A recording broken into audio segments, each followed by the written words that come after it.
Good evening, ladies and gentlemen. My name is Alan Smason, and I want to welcome everybody once again to NOLA Theater Talk, weekly broadcasts that we have that are seen on the NOLA Theater Folk Facebook group, as well as on the theatercriticism.com Facebook page, not theatercriticism.com, which does reviews, and also seen on the YouTube channel that I have, which also was the Music Lovers 169 we had that was set up many years ago and then became Alan Smason's YouTube channel.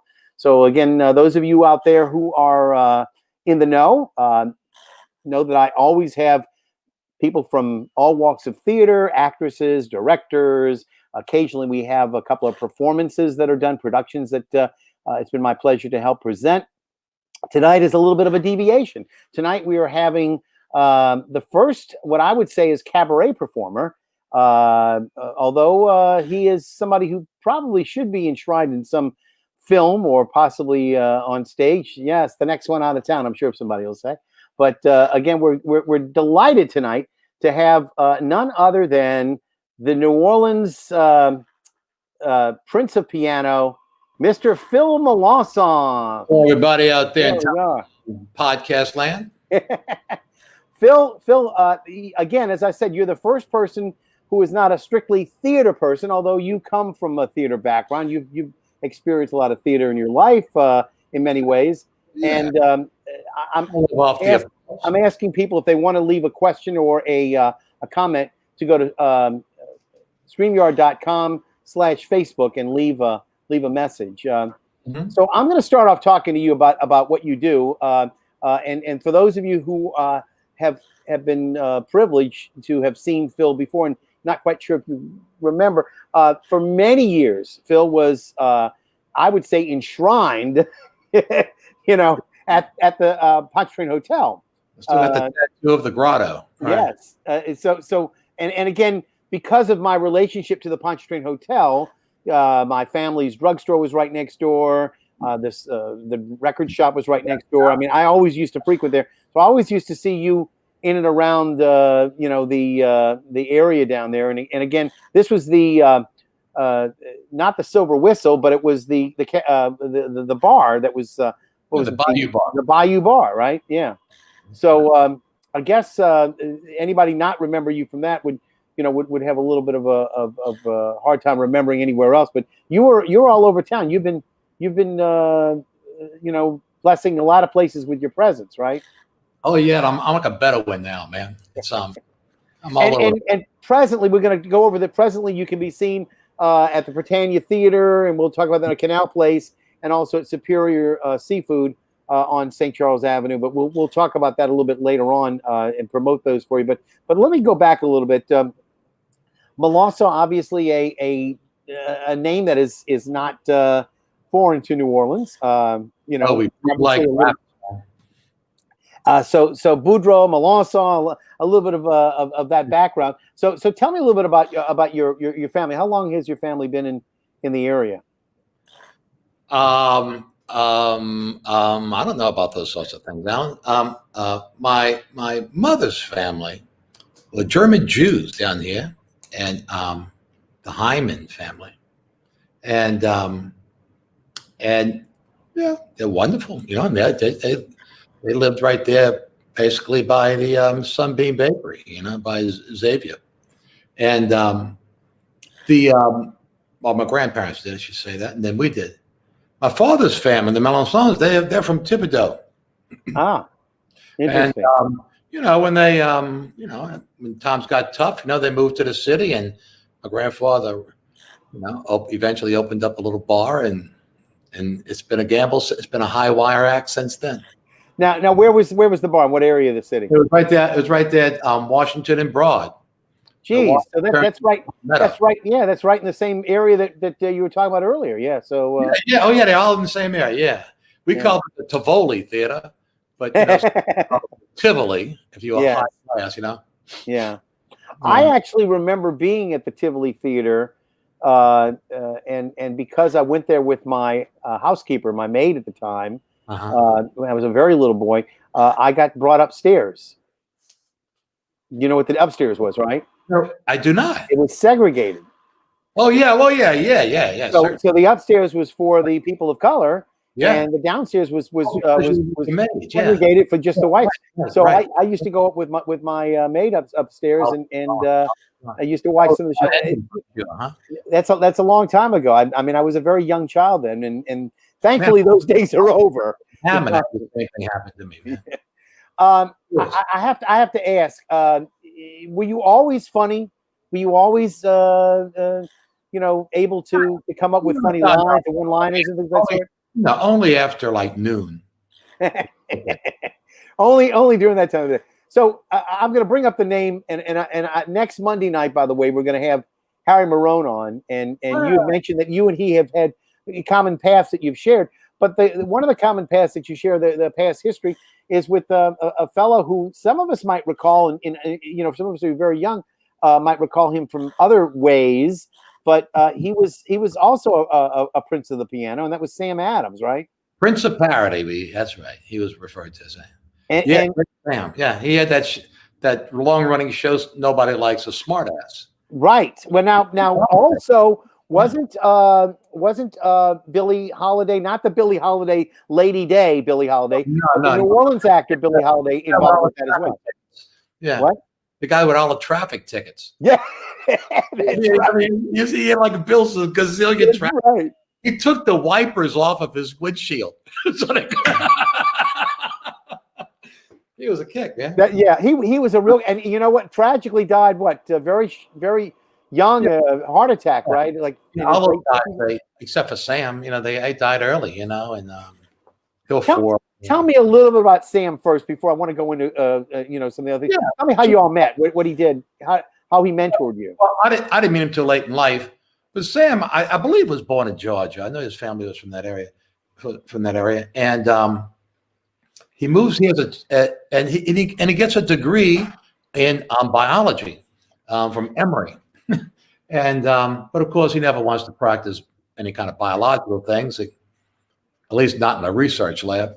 And he came down to New Orleans and started playing the piano and the clarinet. And one thing leads to, he's a cocktail singer. One thing leads to another. They start the show Nobody Likes a Smartass. It becomes a huge hit. Puts all his kids through private schools, he just would pick. He was Bozo the Clown. Well, that's one of the things I was going to say. Many of us who are of a certain age remember him as Bozo, and everybody. There was a fellow named Harmon who was the main Bozo in Chicago. And he's the one who became very famous for doing the cartoons and things of that sort. But every local, locale, every little town in Harmon had a Bozo the Clown, and Sam was New Orleans' own Bozo the Clown. Yeah. Hey, yeah. And so anyway, he's doing the show, and then that lasted till maybe the mid-70s. And then he started doing a piano act with a singer. He would sing, but he also had, among other people, Harry Marone Sr. And Harry Marone Sr. and Sam were playing at a place in Metairie called the Upstairs Downstairs. And downstairs was the piano act with Sam and Harry. And upstairs, they started a theater with me and the music director, Harry Marone Jr. And I didn't know nothing about nothing. I never even went downstairs to see the guys. I didn't play the piano then. I didn't sing. So, and we would, and Harry, we did the Fantastics at that theater. Okay, yeah, sure. And but anyway, so Harry's father was right there, and Harry Jr. as a result of it. A lot of people don't know Harry's dad. We'll talk about it on Monday when I have Harry on.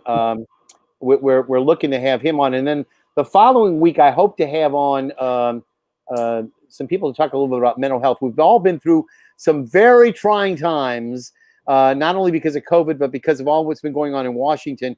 And I think it's about time that we address the mental health challenges that some of us are making every day, dealing with all kinds of adversity and where people can get help if they need it. Because I'm particularly attuned to the fact that being locked up inside your house and within the four walls is going to make people, creep out as it is. But then to watch the TV and see what's going on, in the nation's capital and the name calling and the shouting and everything else that's going on between the different political factions is somewhat overwhelming for me. And I don't know about you, but it makes me want to drink. Speaking of which, what do you have tonight in the room?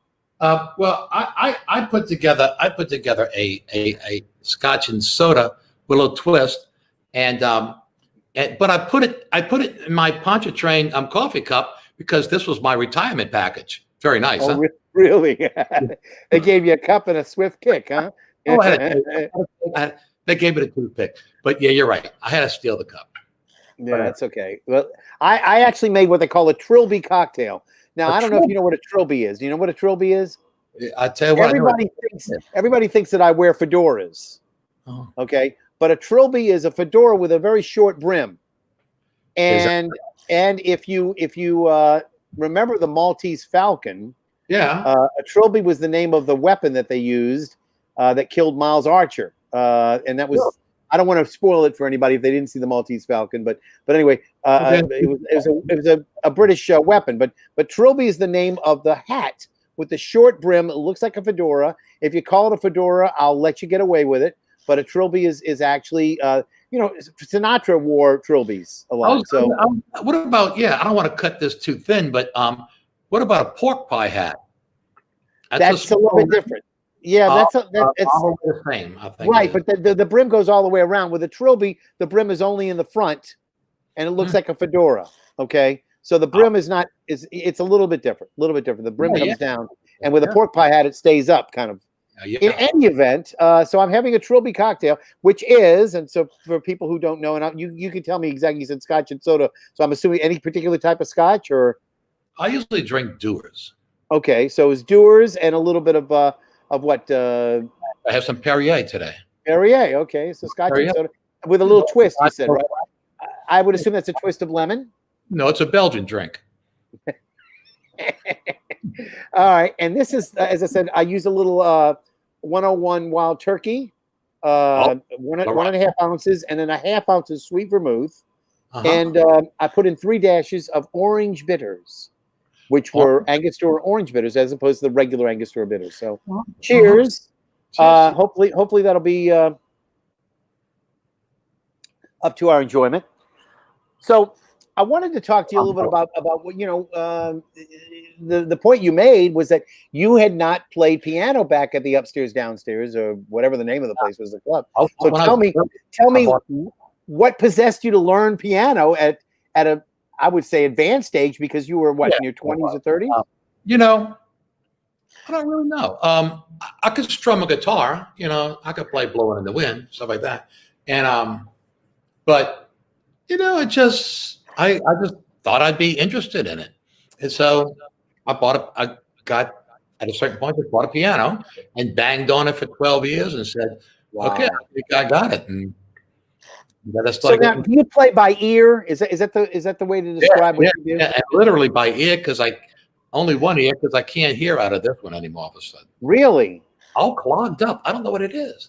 Well, a lot of times, and I'll just say this, a lot of times I know one of my very dear friends back in the old days, one of the mentors in my early radio career was Marshall Pierce. And Marshall was in his, I'd say he's about, early 60s or so when I was working for him. And he actually found that he had a clog of earwax.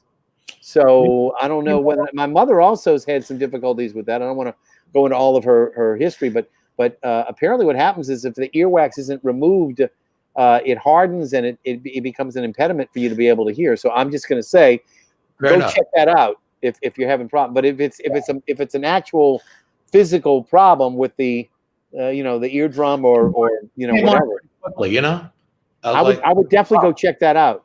Because you'll be surprised at how easily that can be alleviated. They have like a solution that they can wash in there and they can get it out. And they may not be able to get it all at one time if it's impacted. Put that paper funnel in your ear or anything like that and light it. No, but that's a funnel and they light it, wax paper. I I haven't seen that. That sounds like something that they would do in a Warner Brothers Looney Tune or something like that. Acme earwax softener or something. All right. So again, you are maybe I'm not asking you to sing for your supper, but maybe you can regale us with a little short ditty so people will know what you do and how you do it, so to speak. So feel free. I'll just say, go to it and show us a little bit of what people are in store for while you tickle the ivories and delight their ears with your fanciful tongue. Hey, see, you got me stuck. You have no idea. I'll do one from Sam. How about that? We'll just do one from Sam.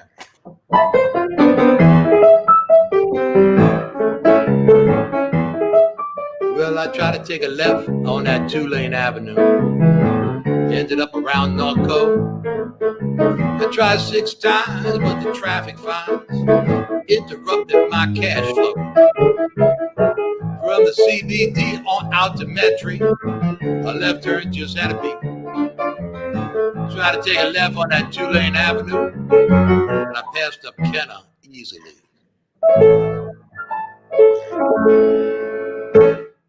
How's that? Bravo. Very nice. Who wrote that? I get, what do you call that? The U-turn on 2-lane? Yeah, 2-lane. He wrote that for the Bob Ruby radio show, which was really nice.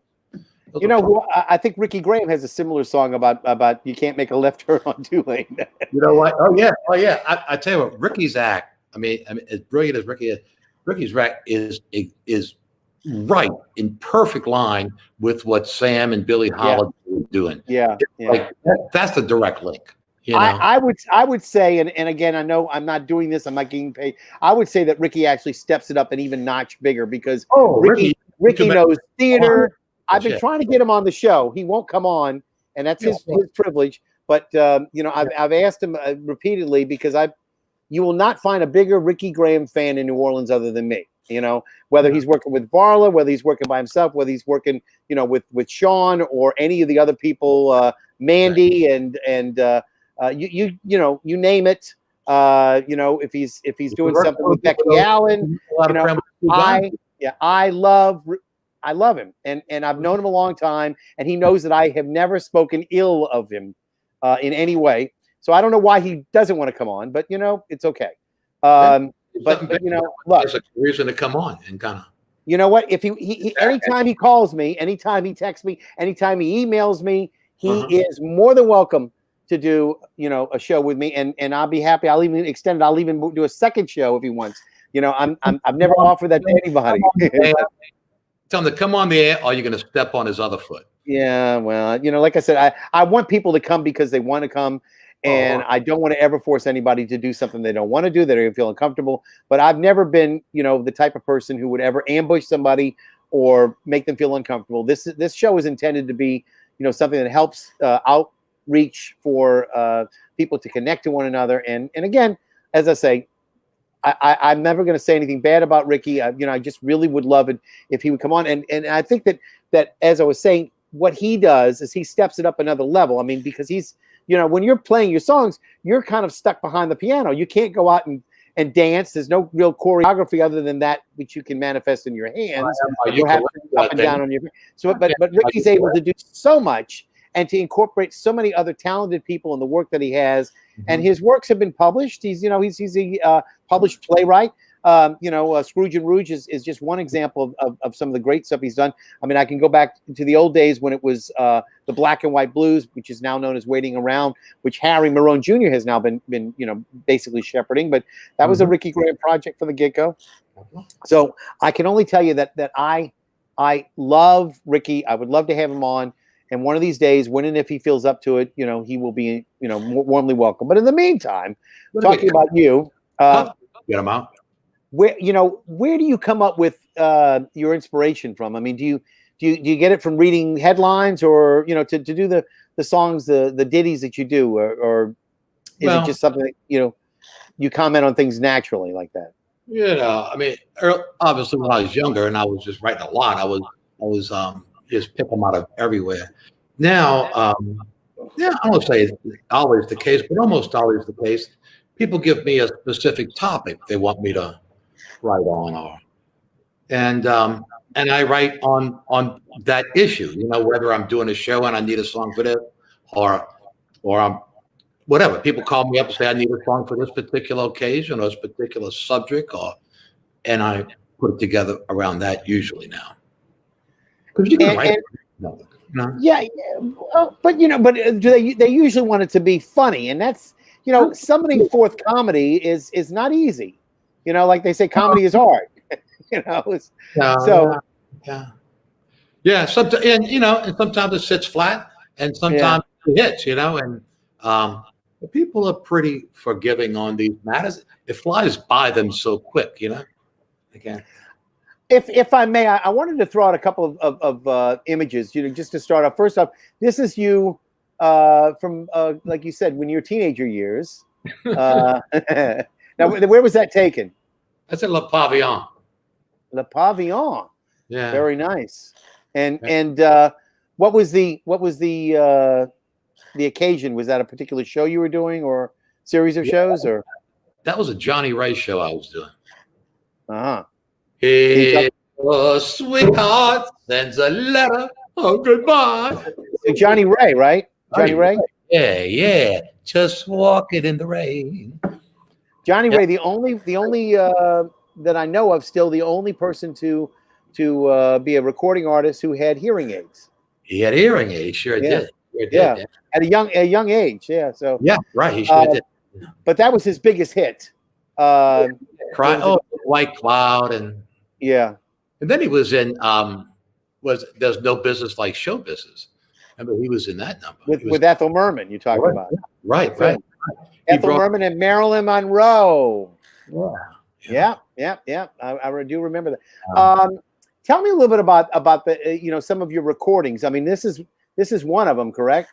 Oh yeah, that's fine. Yeah. Now, how old is that? Because you look a little bit. Young man.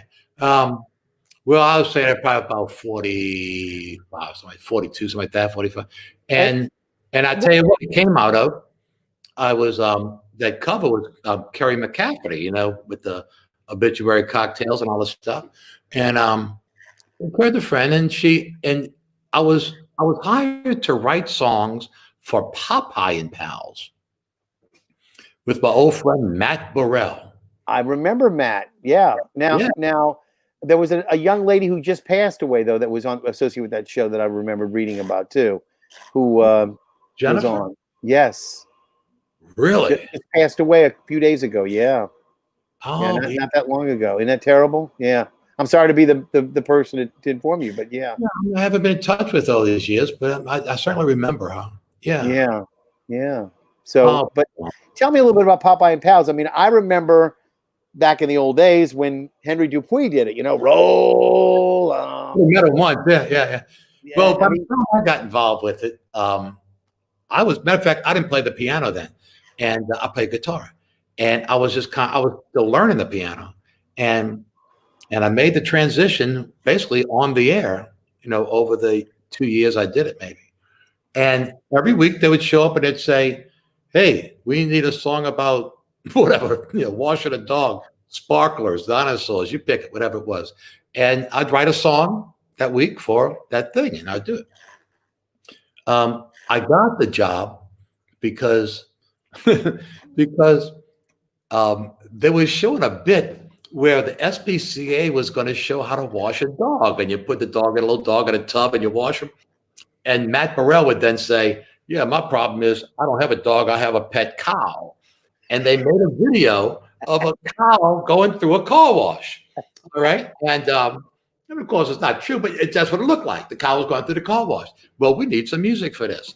And Matt Burrell said, I got a friend of mine who, when I was in 5th grade, I wrote a song called Millie the Cow. And I went in there and I did the song and they hired me. And that was my first professional gig. Now, that was for WWL proper, or was it a production company? Well, WWL. Television, yeah, television, yeah. That's fantastic. Well, that's a great beginning. It's a great story of. And how long were you associated with Popeye and Pals? About 2 years, and then and then quickly after I left, I mean, it wasn't long after I left, they shut it down, and it got too expensive to do. Yeah, you know what I think it was the Why me? films. The films became too expensive that they had, that Yeah. they had to do with, and Tim Law used to build some of the sets. The clarinet player, Tim McLaughlin. really, Yeah. He's a set isn't designer. that funny? Yeah. I had a dream about him the other night. I don't want to go into all the details. Something very strange, but that's all right. He's one of the greatest, clarinet players that we have now, as you probably know. And I don't think he's carried that tradition from Pete Fountain. Yeah, and again, he's carried Betsy, which was Pete's old clarinet as well, that Pete wanted him to have. Yeah. And I'm sure that if there's another person down the pike that Tim feels is worthy of carrying on the banner, that he'll probably pass Betsy on to that person as well to carry that grand tradition. That's fantastic. Let me also throw this out to you.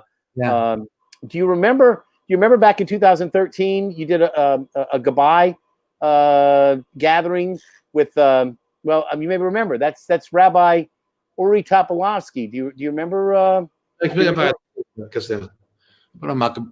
that gentleman. What a nice young man he was. I remember he was my rabbi, and by the way, he's joining us tonight. I remember the guy. Hey, you were moving away, if I wasn't mistaken, right about that time. He was. Nice guy, and Rabbi, where are you now? For the benefit of those people who wonder where you are. We are in Rockville, Maryland. It's no NOLA. Oh yeah, that's right. That's right. They make oysters up there too. Apparently they do. I've never tried them. I must be honest. Oh, that's let me get your name spelled right. I'm being dyslexic here. It's Topolovsky. There you go. And I think I gotta add an extra. Oh, let me just go back and type it over again. There's no F. There's no V. It's just Topolovsky. I know. I know what it is. I want to make sure I get it right because there we go. Let's see if this is right. Yay! Nope, that's the wrong one. Let me do that one. That's where we can see him. There we go. Here we go. There we go. Topolovsky. Yay! So Rav Uri, as you're also known, was getting ready to leave New Orleans and getting ready to go back to Maryland, from whence he basically sprang.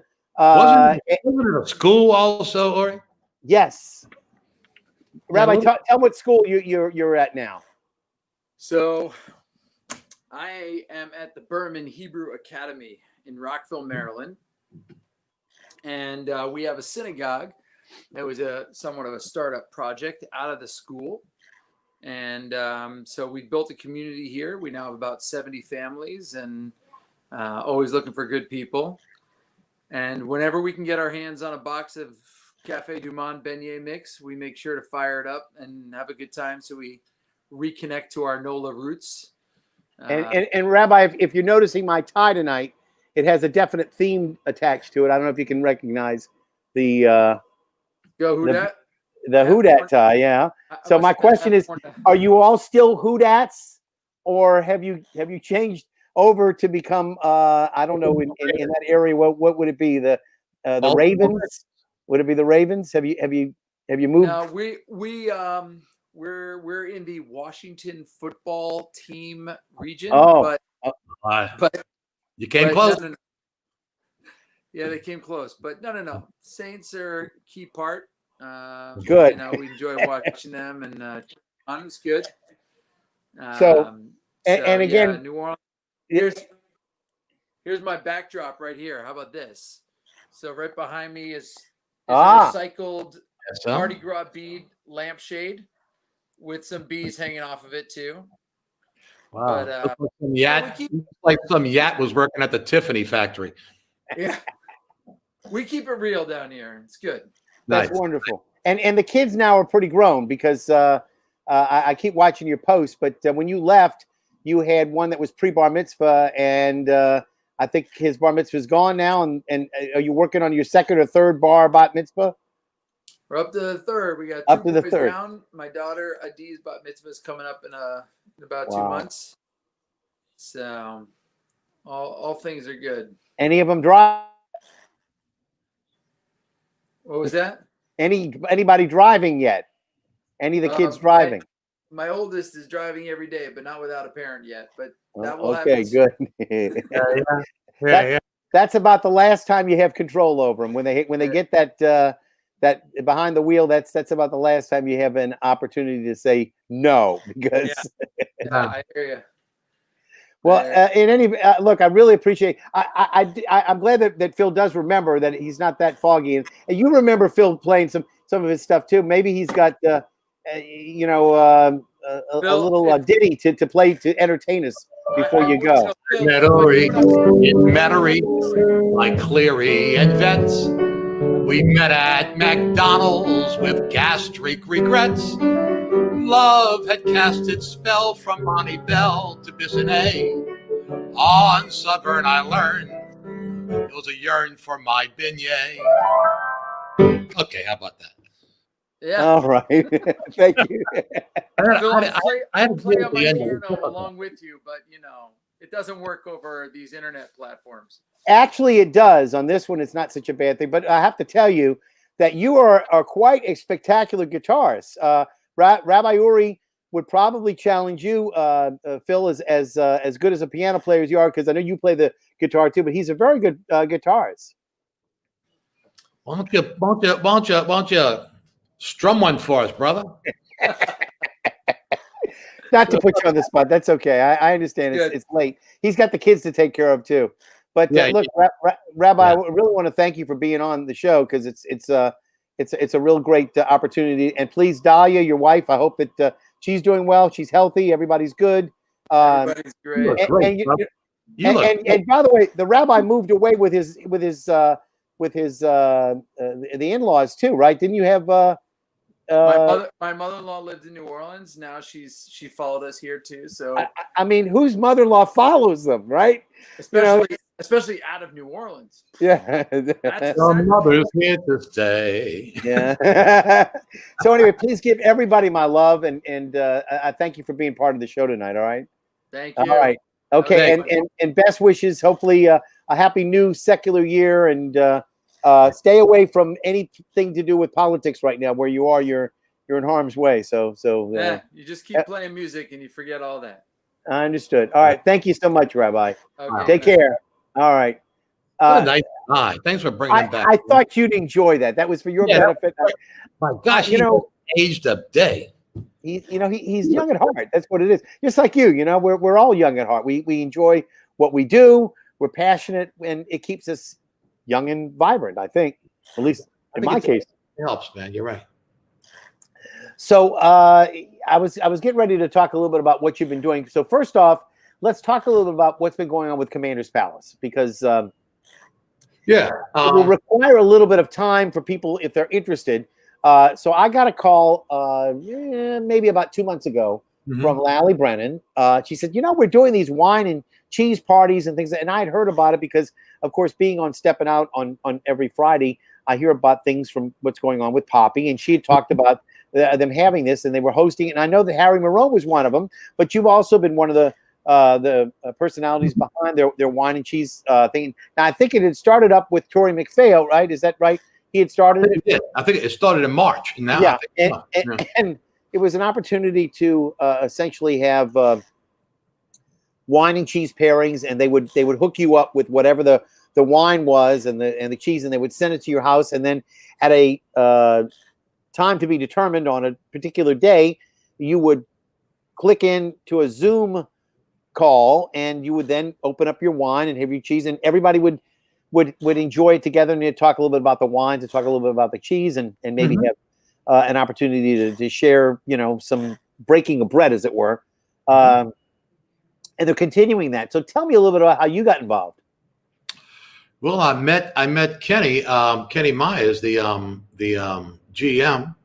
Well, I knew him. We just bumped into each other, and on the street, and one thing leads to another, and he wine, and I like cheese, and I like cheese broths, so it's perfect for me. You're telling me that everybody pays about $100 for the wine and the cheese? Yeah, I think the basic price is $100, and you get the 3 wines, good wines too, 3 good smelly cheeses, and some crackers, and they bring it to your home, which is nice. And I got to figure that if you're not open, which Commanders was not open for a while there during this situation, right. 800 times 100 is $80,000. That's not a bad. That's now figure out whatever the wine is, etc. Yeah. But I'm sure they're making a little bit of something off of it. And I wish that I had thought of that idea myself. That's a great idea.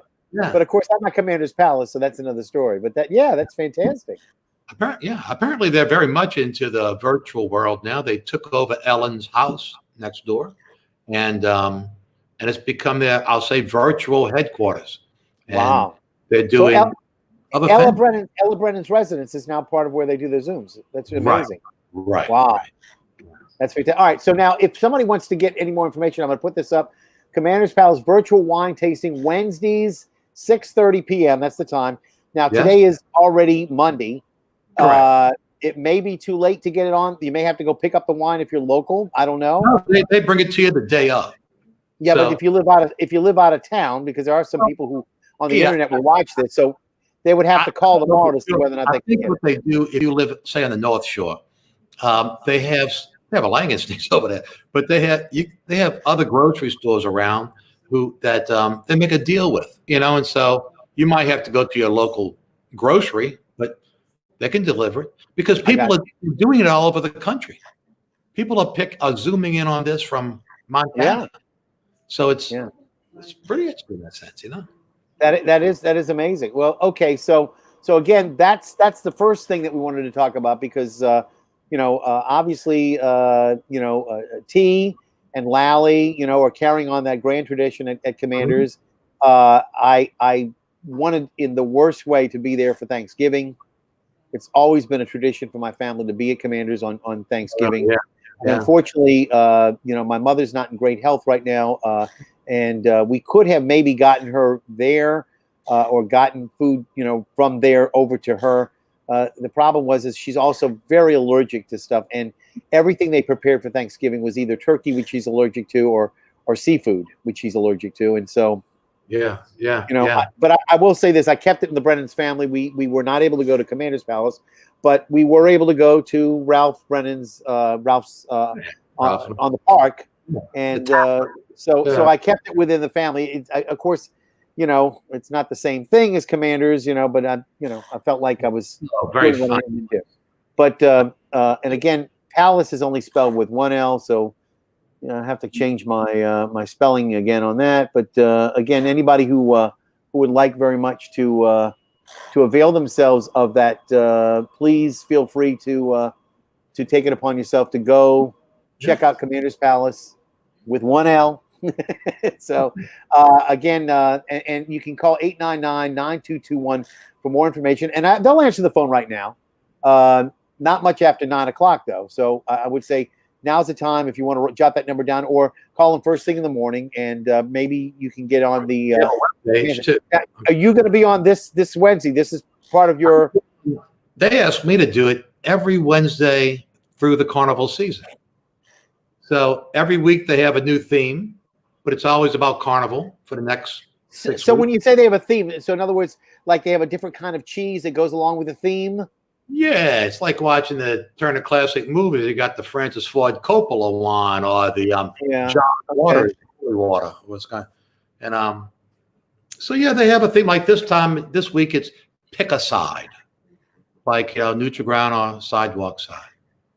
And so I'll write a little parody about that and carry on. You want to hear a little piece of this one? Sure, let's go. I'm happy. But you get a sense of it. We found a good line here.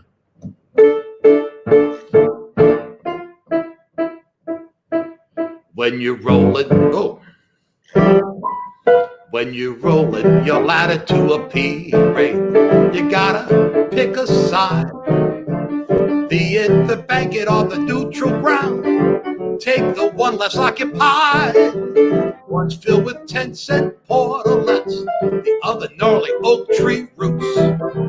Which side you pick for a parade, the side where you catch more loot. Rolling your ladder to a parade, you gotta learn to pick the side you're on. never split the difference, or your bell will be rung, and your ladder will be gone. For tuck side, choose the left side. For Rex, it leans right. You gotta pick a side at a parade, or go home with empty pockets that night. That's the one thing about doing these shows that we don't get a chance to do. We don't get a chance to get applause. Well deserved, though. Very nice. Very nice. Lauren Bacall, you're my Lauren Bacall in applause again. I'm gonna give you a round of applause. There we go. So if you could give me a little bit of an indication in terms of your association with Mardi Gras. What do you do normally? You're doing the commanders. What do you do normally during Mardi Gras? What's some of the things that would be going on in a normal season? My personal connection to Mardi Gras, I'll say that, as far as with the formal aspects of Mardi Gras, is with Babylon, the crew of Babylon. And that for 20 years now, they have me at their special little parties, the King's party, the Queen's party, the loading of the floats and that kind of stuff. And they've been very kind and made me an honorary member. I was like, it's how kind that was. And so I work with Babylon every year.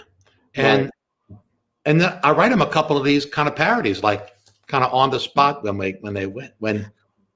they identify their Sargon every year and their queen. Aside from that, though, I'm just, I'm a New Orleanian. I like to go to parades. And older I get, I kind of stand a little farther back now and just enjoy the spectacle. But I tell you, I was thinking when you were talking about we were talking about Tim McLaughlin playing the clarinet with Sam, but with Pete, that one year at Mardi Gras, every year I bring my clarinet with me. And one year I'm over at the Pontchartrain and I'm having breakfast, and the half-fast marching group is going by. Right. I run out there with my clarinet, and I'm a terrible clarinet player. And I run out there with my clarinet, and I fight through the crowd, and I get to Pete. And it was like we were in the eye of a hurricane. Everything's going around. Everything was quiet in that little bubble. And I said, Pete, will you bless my clarinet? And Pete looks at me and he says, wow, I've cursed mine 100 times, but I've never blessed one. And then I said, we have to talk a little bit. I don't know exactly what to say to the man. And I said, hey, Pete, what number reed do you use? And of course, the lower the number, the softer the reed, and you're a beginner. And I said, what number reed do you use? And he says, I use a 2. And I'm kind of taken back. I said, a 2. And he said, yeah, I don't want to work that hard anymore. I feel very blessed. I knew Pete a long time ago because of my work with WSMB. I got to know Pete he'd come up to the station a lot. And of course I knew his son, Jeff, very well. And we would see each other every now and then. And we were not, best buddies, but by the same token, I knew him. I'd met Beverly, his wife. It's very interesting. Both Al Hurt and Pete Fountain both were married to ladies named Beverly. I always got a kick out of that. I said, what's that about? Something in the water, maybe, or maybe something in the Dixie beer. I haven't figured that one out. But in any event, I enjoyed his company. He was so wonderful, and he did so love Mardi Gras. And it was just a joy to see him. Of course, you being at the Pontchartrain Hotel, that was where I caught the parades. Mardi Gras, on Carnival Day, that was where all 3 parades you would see. You would first off see, because you knew that Zulu had to come up on Jackson Avenue because they always would salute their queen at the Gertrude Geddes Willis Funeral Home. Okay, so you knew that they were coming up Jackson. You didn't know where else they would be necessarily before they had to come up with a legitimate parade route. So they came up that way. How late would they be to hold up Rex? Oh, well, that was another story, but that, we won't go there. But then they would have to turn onto St. Charles Avenue, but they'd have to get there earlier than Rex's arrival because, they had to go first. And Pete Fountain, of course, would come in first. They come in from Commanders.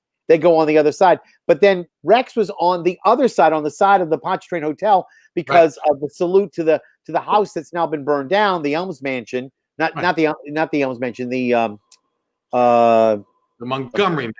The Montgomery Mansion, Montgomery Grace Mansion. Yeah. And again, that was the only reason that Rex would move from the riverside to the lakeside of St. Charles Avenue. Yeah. And they would transfer back over at Jackson. They would go back onto the other side and proceed on the lakeside, or I guess they might consider that the riverside. Yeah, that would be the riverside. So they go back from the lakeside to the riverside. In any event, just the most amazing. My own kids. That was where I would have my ladders to watch the parade. So we would always use the Pontchartrain Hotel if we could. Later on, of course, you had to have your wristbands because they got wise to the fact that people were using the bathrooms, etc.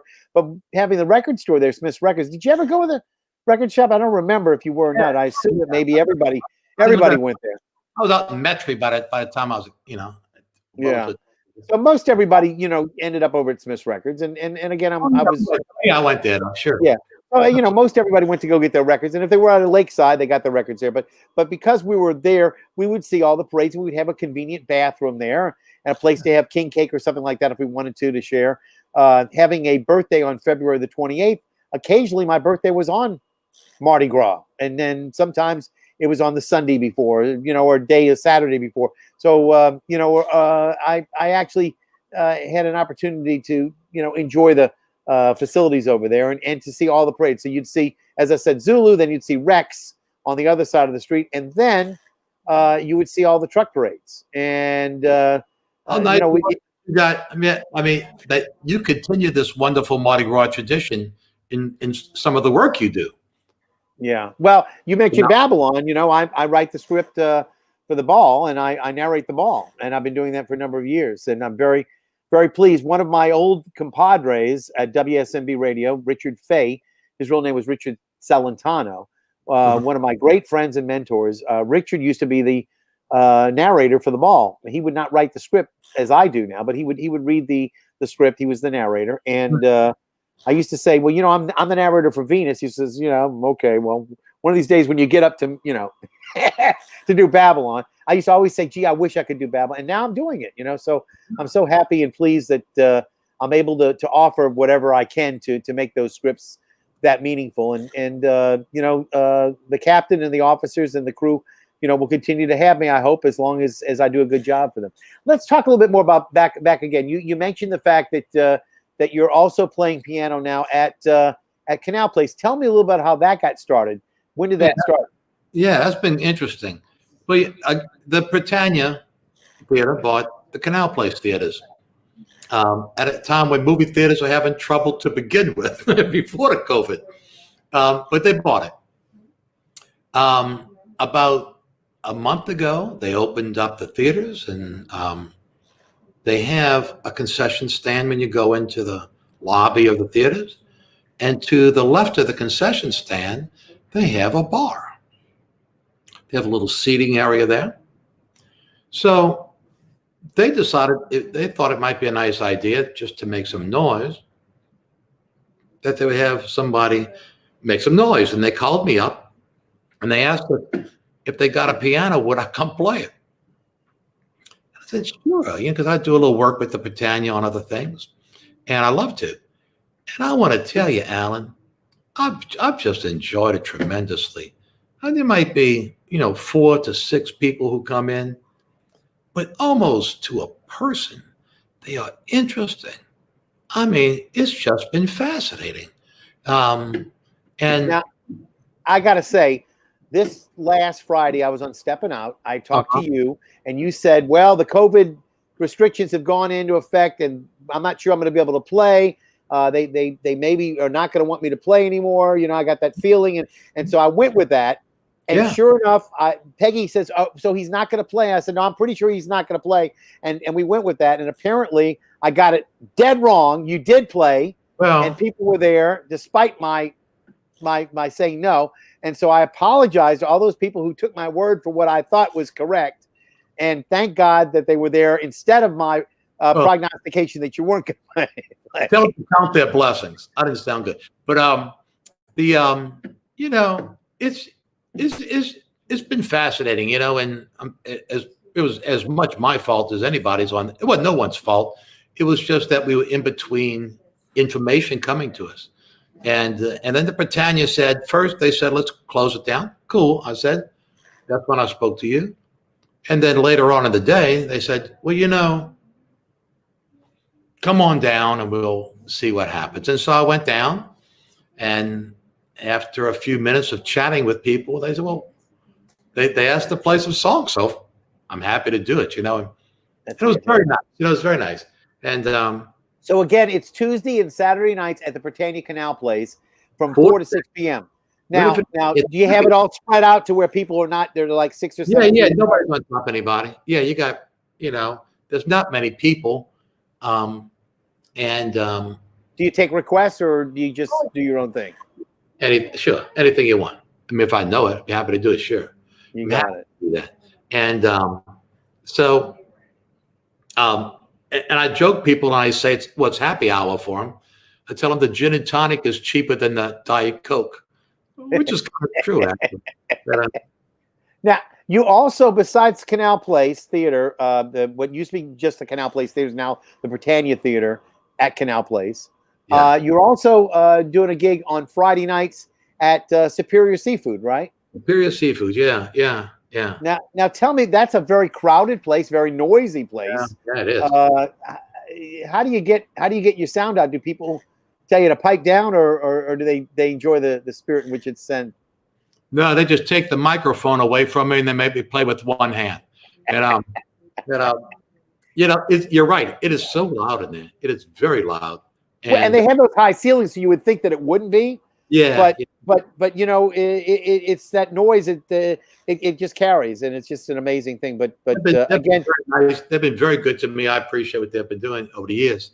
It is a great restaurant. I would not call it the same.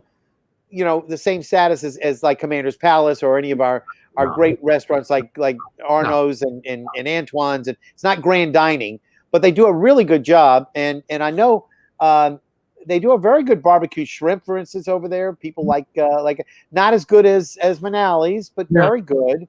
They have oysters that are very reasonably priced. Although I haven't been there lately. I used to go there every Monday with my mother. And she's, of course, not been in great health for the last year. So I really have not been there in over a year by myself. There's no reason for me to go by myself anymore. And especially with the restrictions on restaurants, et cetera, we couldn't go. I go twice a week. I go on Fridays to play, and then I go back on Monday nights usually to pick up the oyster shells for the weekend because I'm redoing my driveway. Really? Yeah. That's funny because as a kid, I remember the oyster shells along the driveway at Morel's. Do you remember ever being out in Gentilly?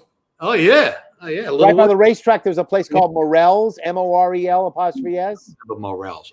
Well, that was opposite where my grandparents were. They lived right out on Castiglione Street. That was, and we would have all the shells of the oysters right there in the street, and that was partly a part of the driveway. Yeah, I remember that very well. Well, look, I told you that this would be an hour-long show, and you probably were saying, "Gee whiz, we're never going to have enough time to talk about everything." But we managed to get most everything in. We managed to talk about Superior Seafood. We managed to talk about, of course, Commander's Palace and the virtual wine, and also the Canal Place Theater. So now I need to find out. What you have planned in the future besides those endeavors? What do you have cooking? Lately I've been telling people the last thing I want to start doing is making any predictions because all of us, we just make fools of ourselves when we do it these days. But I have a few things I've been kind of half working on. Shows. One I'm interested in quite lately is this Carlos Jobim. The Brazilian Nova King. I also want to do a Tom Lehrer show. That's one of the things I was going to ask you about. But the other thing that you did not too long ago that I loved, I didn't get to see it, but the whole idea about it. Alan Sherman, you need to redo that show again. I'd say that was You fun. needed to redo that. And now, did you do it with Lawrence Barron?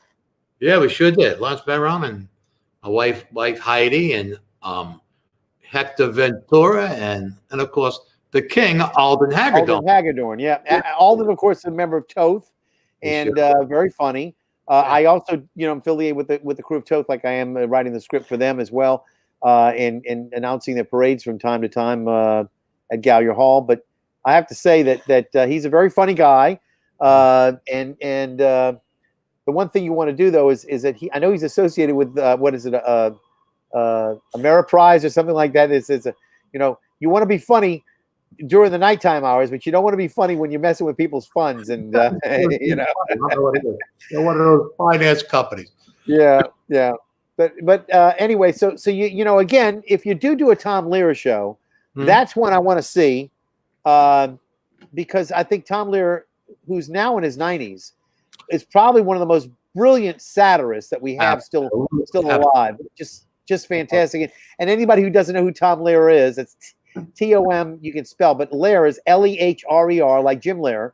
Yeah. And that was the week that was the year that was. He did a number of wonderful pieces that still, to me today, are beyond parallel. There's nobody who gets close to some of the stuff that he did. The periodical elements. You remember that he did? All the elements. Oh my God! How he did all that? I can't believe. But again, I think you're very clever. You may not be Tom Lehrer, but you might be our own New Orleans Tom Lehrer as of right now. I mean, I don't know anybody else who can claim the title. Van Doren, but I'll take that. Yeah.